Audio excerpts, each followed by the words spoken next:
So our next lesson here is analytical thinking and problem solving. And as we covered in the overview a few lessons back, we're really going to dive into each of these sections and really understand how you can implement this into your clinical practice and how you're building on this experience that'll define how you make decisions. So the skills for decision making are broken into analytical thinking and problem solving. So analytical thinking can be described as like breaking down that complex information into smaller parts to better understand, be able to draw those conclusions. So nurses, they need to analyze the patient data, make these informed decisions. And this is how we've talked about preparation's important, understanding your biases and your knowledge base and where your gaps are, and improving that will only improve your analytical thinking skills. So it involves objectively evaluating the information, critically thinking, and considering different perspectives. And we'll get into this here in a second.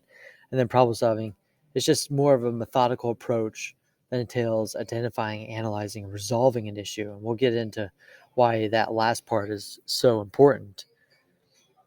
The process involves gathering and assessing information, just like most of these do. And you'll feel like they're kind of like synonymous and they feel like almost the same thing, but they have their own unique um, aspects to each. And being successful at problem solving requires you to have critical thinking, creativity, and the capacity to work together, which we will allude to in further lessons as well.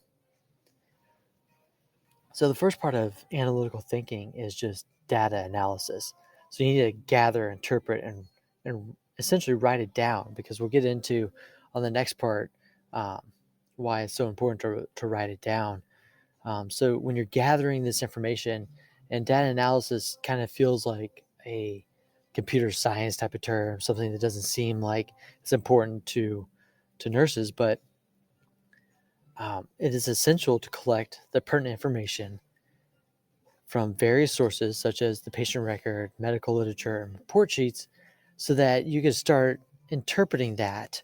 And you don't necessarily need to bust out your Excel spreadsheet to map out some pie chart or bar graph or scatter plot or something like that.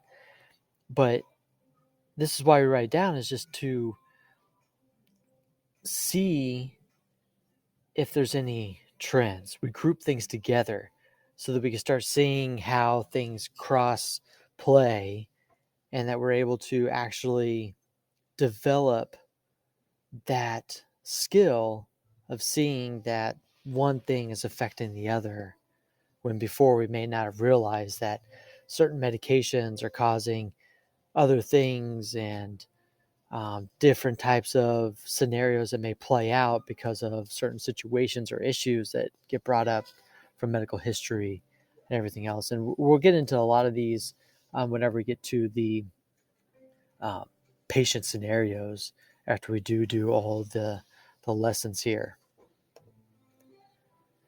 So the important part here with analytical thinking is to identify the patterns and the trends. And this is why it's important to write it down, is because we may not identify that there's a pattern or a trend or connectivity between certain aspects until we actually put it on paper.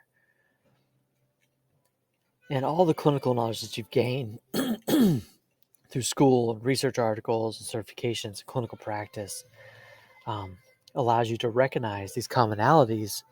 But when you're just starting out and you're in the beginning stages of your career, it could be a little bit harder to put together these experiences when you don't have them. And that kind of goes into that gut feeling that people end up having, that, oh, something doesn't feel right about this patient. You start realizing these trends that are popping up, and that's what gives us this gut feeling. And you start understanding the direction the patient is progressing, and then eventually you're able to understand why they're deviating from the normal course that you would expect, especially when we're dealing with these codes and rapid responses and critical events. And that's what the whole point of this course is to alleviate the burden of having to gain the experience, the physical experience. That's why building a virtual experience and having the preparation for these events is so key. And the most important part of analytical thinking is reflection, giving your time to separate from the moment, going back to it and reflecting on what could have been done differently, or things that you did great, things that may have caused you to get that gut feeling and understanding how you got there. I used to do this for myself when I first started, and I still do it nowadays. It's like everyone commutes to and from work. And I try to always give myself the time to reflect on the day's events and understand my feelings around things, my biases, my understanding of what happened, so that when I got home, I didn't dwell on it anymore. I gave myself the time to think it through, understand my feelings, and be able to think through all the different aspects of what could have happened or what did happen, so that I did have a little bit of separation. I felt that it did allow me to give that analytical thinking the time that it needed, and allowed me to build up that preparation for the future events that could be happening. And now that we're getting into problem solving, and this is the next aspect of this analytical thinking and problem solving, it may sound dumb, but or obvious or anything else, but is that you just need to identify the actual problem. What is causing that patient to go this way? What are the trends? What is the pain point that they're seeing? And this is why these two kind of go together, and there's kind of commingling, is that you have to take the trends that you just identified, and if it doesn't fit to what's happening, what are you missing? What are you overlooking? And once you know these things, and once you can identify this process and this problem, it allows you to make those quick clinical decisions in the moment. And this is where building the preparation comes in too, is like, this is why you have to do it outside of those moments, because you'll never become quick at clinical decision making if you can't have that preparation to identify the problems, to know what's going to happen, to know what the trend's going to be. And the next part of problem solving is alternative solutions. So this is where also reflecting on what's happened is where we could build this problem solving portion out too, is that now that you've been able to focus on a plan to fix a problem, are there any other alternatives to get the same result? Like, are there going to be any other way that we can get to a point that we can cause the patient not to code, or to resolve that code or their rep response, so that that patient doesn't have to go through that event?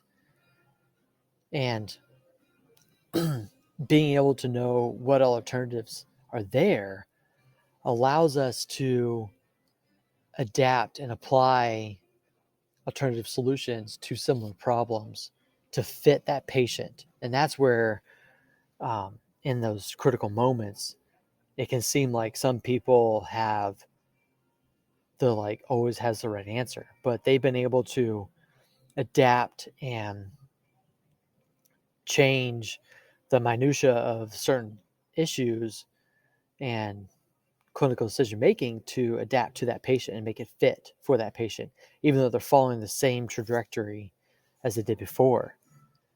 And you could do this by, if you have someone that you trust and someone that you rely on, whether it's a preceptor or someone that you've worked with for a while, or you're just starting out, find the people and ask everybody what they would do in certain situations, so that you can find what it goes to what you do and what fits to how you approach that situation and what works. And the last portion of problem solving is implementation and evaluation. You can't be a good problem solver if you don't actually try to solve the problem. And it's crucial to implement your solution after careful consideration. However, your work doesn't end there. You need to evaluate whether that solution was the most effective way to get your result. And that's where kind of, is this the best way for my patient? And this is where most people mess up. This is where they neglect to do these final steps. They neglect to implement and then evaluate whether that clinical decision making path and that problem solving skill actually worked for that patient in that moment. And without assessing, you're never going to get the true value out of actual problem solving. And just to recap, analytical thinking and problem solving are crucial for making clinical decisions in healthcare, but you need to analyze the data, you need to identify the issues, you need to develop appropriate interventions, you need to prepare, you need to lay that foundation to become better. And as you start doing this and start working on building up your virtual experience along with your normal experience, you'll see that you'll be able to make more informed decisions and ultimately improve the patient outcomes for your patients in these moments. Next, we'll kind of dive a little bit more into the clinical decision-making process and all that entails that aspect.